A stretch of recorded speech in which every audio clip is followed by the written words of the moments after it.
Hey folks, I'm Melhorn. If you're a subscriber, welcome back. And if you're new, consider hitting that subscribe button down there in the corner and smashing the bell.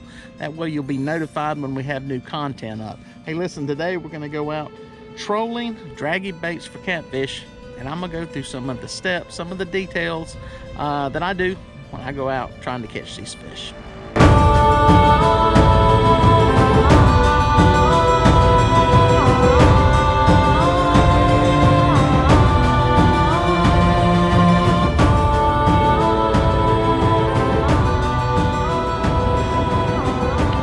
I'm out here on a gorgeous late fall morning. It's late December. We're not to winter yet. Still got a few weeks.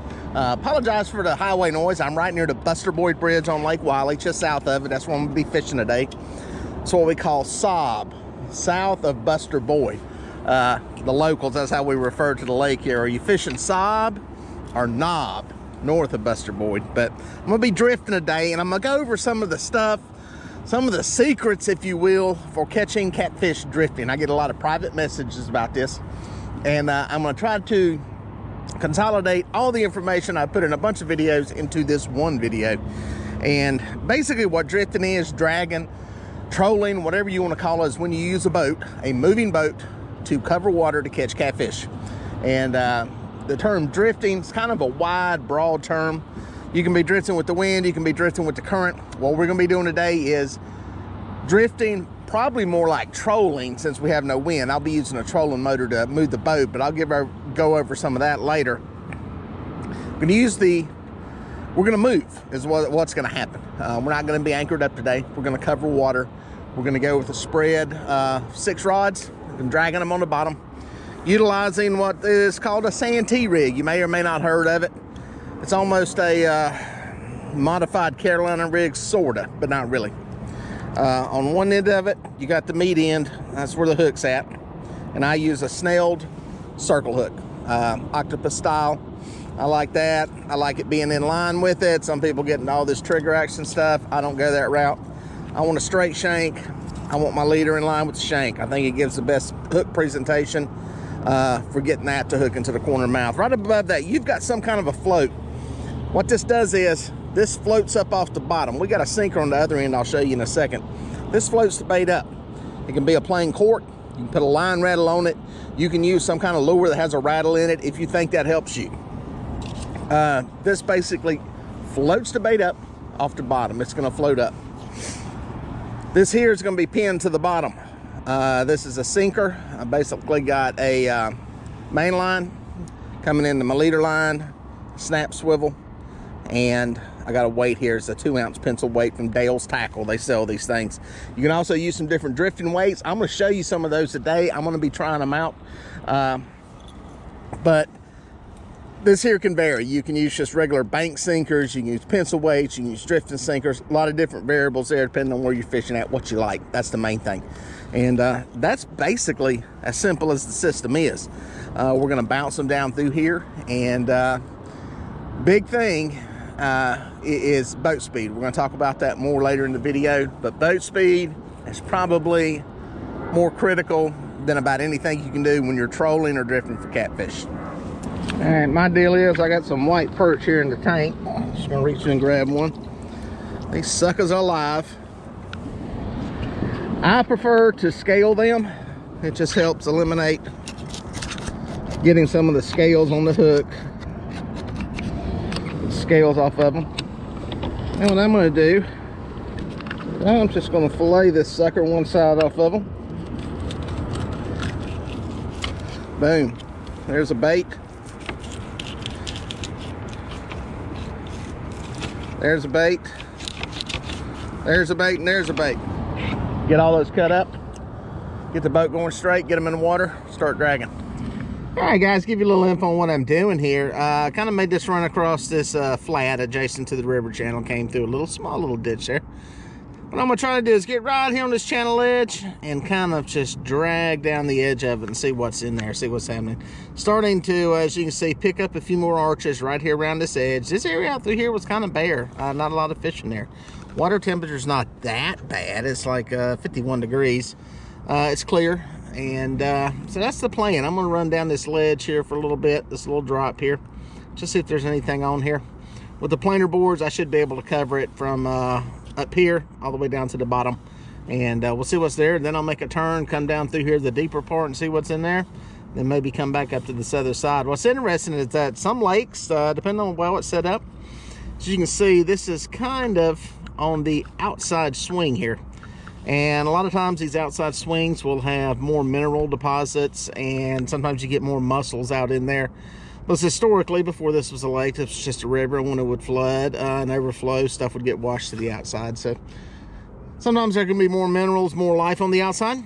Sometimes, usually it's deeper on the outside. However, for whatever reason, geology and all the stuff that was here before the lake was here, sometimes it's better on this side. Sometimes this side may not have fish, sometimes this side will. This is where trolling comes in handy, covering water comes in handy, because it gives you the ability to try all these places in a fairly short amount of time. All right, guys, I think we may be hooked up. Yep, here we go. It's on the Ancient Mariner rod, one of their reels too. It's basically a combo.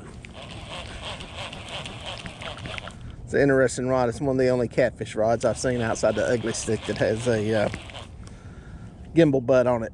If you got any of the rocket launcher holders or any of the holders in the deck of the boat like I do, they've got a little rod in there. This thing's got a little slit in it, little cuts that keep these rods pointed in a certain direction.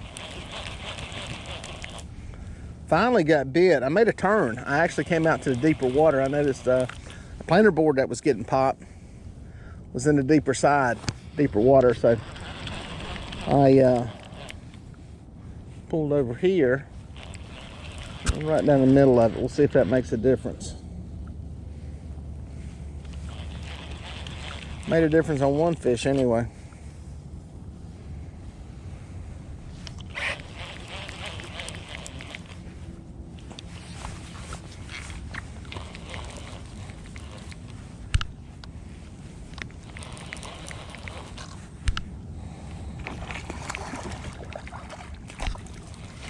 Mr. Blue Cat.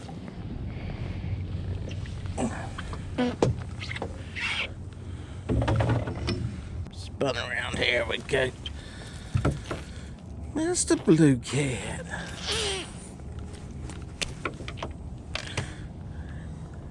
Oh yeah. Hello, catfish people. Yes, guys. First one of the day, a little deeper water. Ooh. This one, again, one of the pencil weights. This has a line rattle on it. Thing makes a little bit of noise. Hooker's terminal tackle makes these things. Actually hit one of the smaller baits. So, just goes to show you. I've got I got 6 rods out. 4 of them I got bigger baits. And 2 of them I got small baits. And that's what you get hit. We get a little bit of fish here just for entertainment purposes, but probably eliminating a bunch with the bigger baits. But that's fishing. I'm gonna check the one on the planer boards. It got smashed pretty good. We gotta see what's on there. Now, one of the other things we're gonna use today to sweeten it up a little bit, this is a little more advanced level. This is level 2, trolling, drifting, dragging. That's a planer board. I'm gonna be using these. These are from BCAT products. They were nice enough to send me a second one. I had one blow out of the boat, and I never could find it in some high winds one day. They sent me another one. They make some pretty cool planer boards. Even put my logo on it, which is even sweeter. And I like these. These are cool. They got a metal rudder on them, blade, whatever you want to call this part of it. This is the part that's in the water. And this rounded top. I'm gonna do some experimenting with this rounded foam on the top. I have a thesis. Don't know if it's true. We're gonna see later on this year that this rounded actually handles wind better. One thing you'll see about trolling with planer boards is wind affects them. And depending if you got a crosswind, it'll start to push boards wide on one side into you on another. So that's I'm curious if this actually makes a difference. I've got both kinds of planer boards. A lot of different brands out there. They all work, and they all work a little differently depending on how they're built and just how they're structured. So you may have to play around with a couple of them to find the one that's going to work for your style of fishing. I think we got sorry about that. I think we got a small fish on the planer board. Just got this drift started.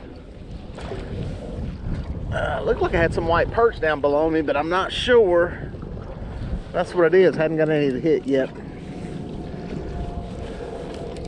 See if I can get this board up here where I can get it free. This is on one of the tiger rods. Over here. Like I said, some people pop these planer boards loose. I'm not tournament fishing and I don't have to get a fish in. I'll do what I just did and wrangle them in that way.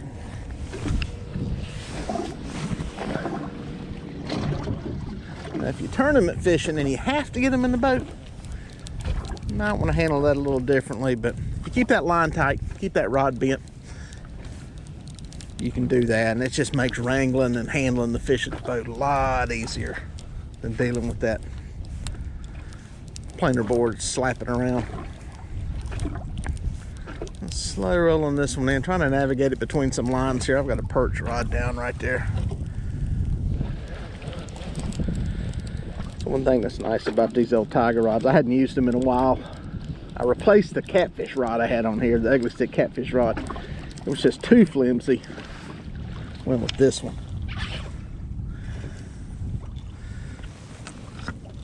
Boom.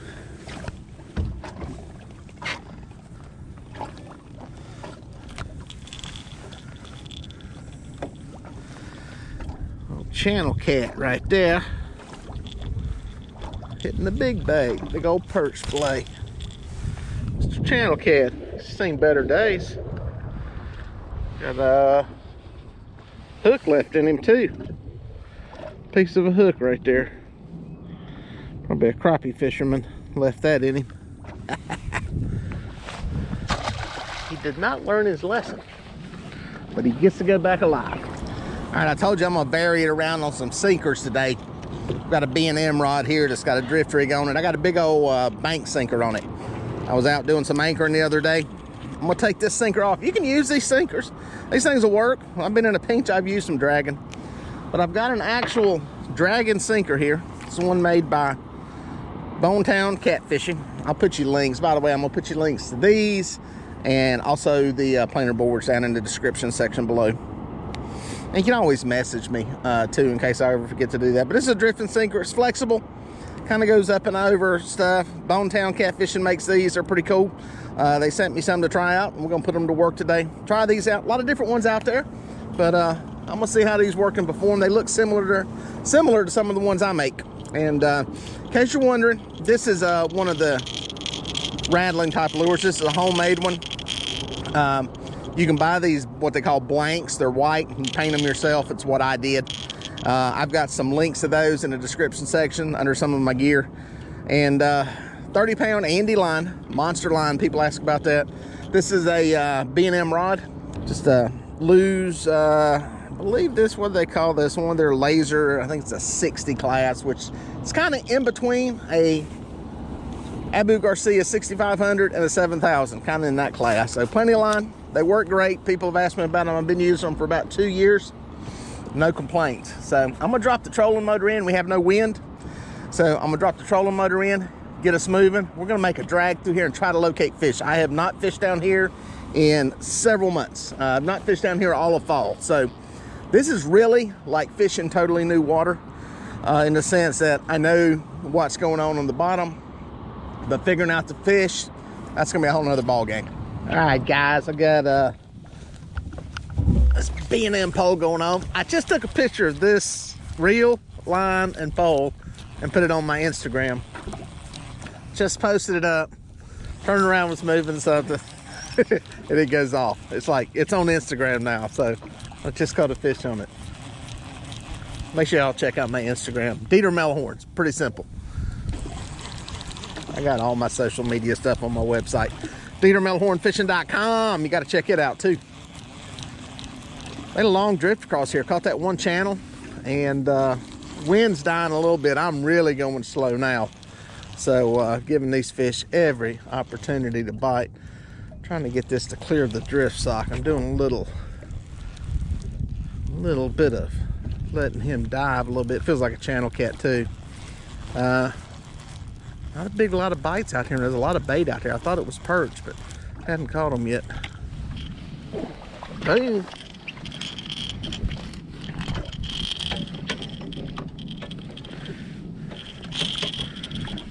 Another channel. Getting in some big old channel cats out here. Yeah, they ain't big old, but they're old channel cats. Hello, channel cat. There you go. You want to be on Instagram? Might snap a picture of this one, put it on my Instagram. All right, guys, what I did, I made a little move down here. We got a little more wind down here. It's not super bad, but I ended up putting out a drift sock or a sea anchor. And I'm using that basically to slow the boat down. Instead of having to use the trolling motor to move it now, I'm having to slow it down just a little bit. I put a big one out. I'm gonna creep along through here very slowly. I got a big 10-foot Easterland drift sock out the back. And that's really gonna slow this boat down. And be able to move through here about 0.3, 0.4. And put that bait in front of them for a nice long time. Well, guys, made a pretty long pull across the mouth of this creek here, and I got those 2 small fish coming up on a hump here. Not real optimistic. One thing I'm not seeing a lot of is birds. Typically at this time of the year we see birds out here, and I see 1 seagull. That tells me the bait ain't right here, so that might be part of my issue. But again, a good way to cover water. Drifting trolling is a good way to cover water. I got a good spread out. As you can see, a couple of the fish came on planer boards. So again, they pay off. Get your spread wider, cover more water, figure out what's going on. And that's what I'm doing today. Hitting a few different places, covering some different types of water. I fished the main lake around a river channel. I'm into the mouth of the creek. I think next I'm gonna go back into a creek and see what's happening there. Boom, guys, I was just reeling some stuff in to make a move here. Coming up on a shallow area. Make sure there's a fish on that. I was reeling stuff in to move it. This rod feels like it's got a fish on it. I think it's a good fish. I was honestly pulled in. A couple of rods are sitting here. They're in.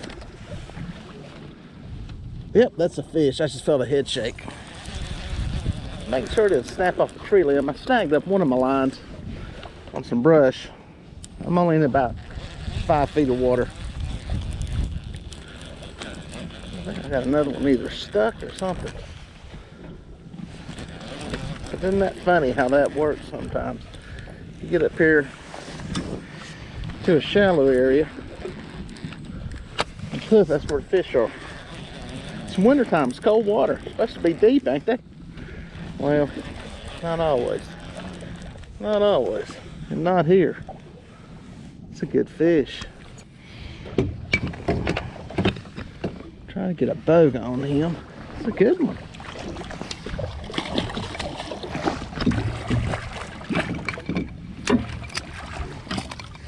There, big boy. Oh, missed a shot. Missed a shot again. What are you doing? How about a net? How about a bogue needs some grease? She's sticking up on me. This is amateur hour, folks. Amateur hour. It's funny. It's coming at hump, started pulling stuff in. I seen a good arch, and I was thinking, man, maybe I don't need to pull them in, but then I hung something up, and I said, that's a good idea. And I went to reel this rod, and poof, there's a fish on it. Perfect hook set in the corner of the mouth. Look at that. Pop loose, pop loose. Very good. Bang.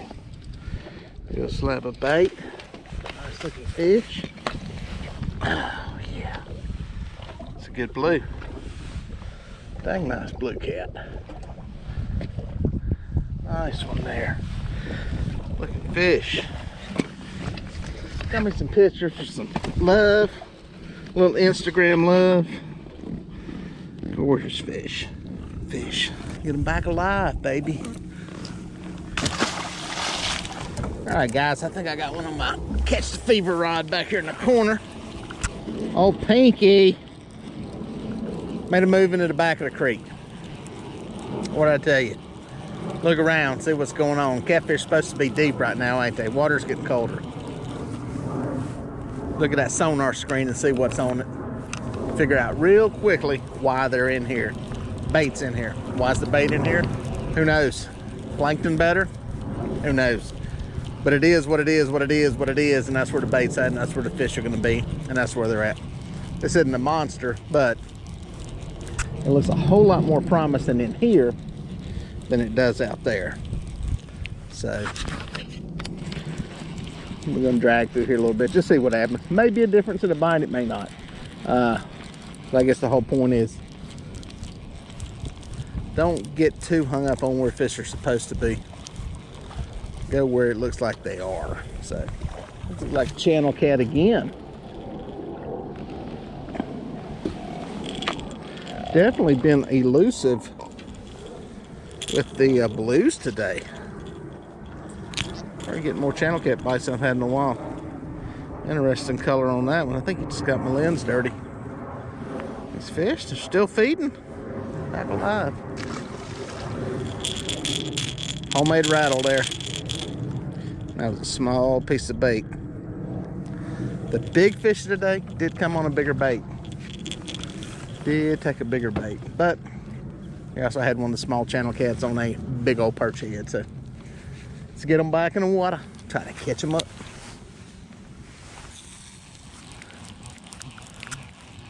Another small one. That's all right. We'll take it. We'll take it. We're happy to be catching them. A little less wind back here. I'm trolling into the wind. I normally don't do that, but I'll do it like today because it's a mild wind. I like going with the wind. To make a difference, I don't know. People make arguments either way on that. Some say fish stage up differently because of the movement of the plankton, movement of the bait fish. Who knows? I don't go crazy over it. Not as crazy as this channel cat that's going nuts at its hook. Gosh, that looks like the last one. In here. Boom. Well, a little different color pattern. But that's a feisty fish for 50-degree water. Easy. Easy. Easy. You're going back. Getting a light color on them. Light coloration. Golden looking. Look at there. You're on TV. You're going to be on YouTube. No, I'm not Catfish Dave. Yeah, I know who he... Yeah, just go back in the water. Boom. Telling you, dude, it is funny. That's 3 fish in a row in this creek on this rod. I'm going to take a closer look at what I got on here as far as the rig, and we may have had one earlier. I have to do a little quick flashback in the video to see if I caught any out there on the main lake on this rod. But I think all 3 fish in this creek have come on this rod. Not big, but we're happy to be catching some fish. A lot of crap in the water back here, a lot of debris, a lot of leaves, a lot of stuff flushing in here from the rain we had this weekend. I would assume there's sticks and stuff. It doesn't just look like blow in. The one interesting thing back here is this stuff's floating on top of the water. Out on the main lake, the sticks were vertical. They say, I don't know who they is, but they say when those sticks are vertical, fish don't bite. Another channel.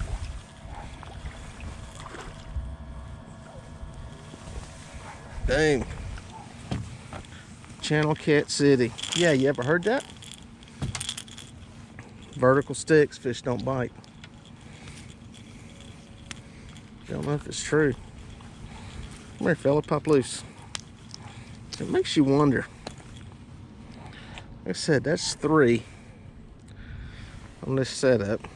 Another channel cat. Get him back. It's at the rig here. Is it that rattle? Or is it the smaller bait? It's the only thing that's really any different. Don't know. Get her back in the water. Or is it the reel? Can they see up the line and they know that's the reel? All I know is it's catching fish. And that makes me a happy fisherman. Well, folks, if you made it this far, thank you for watching. Please consider subscribing, and here are a couple of more videos that I think you're going to like.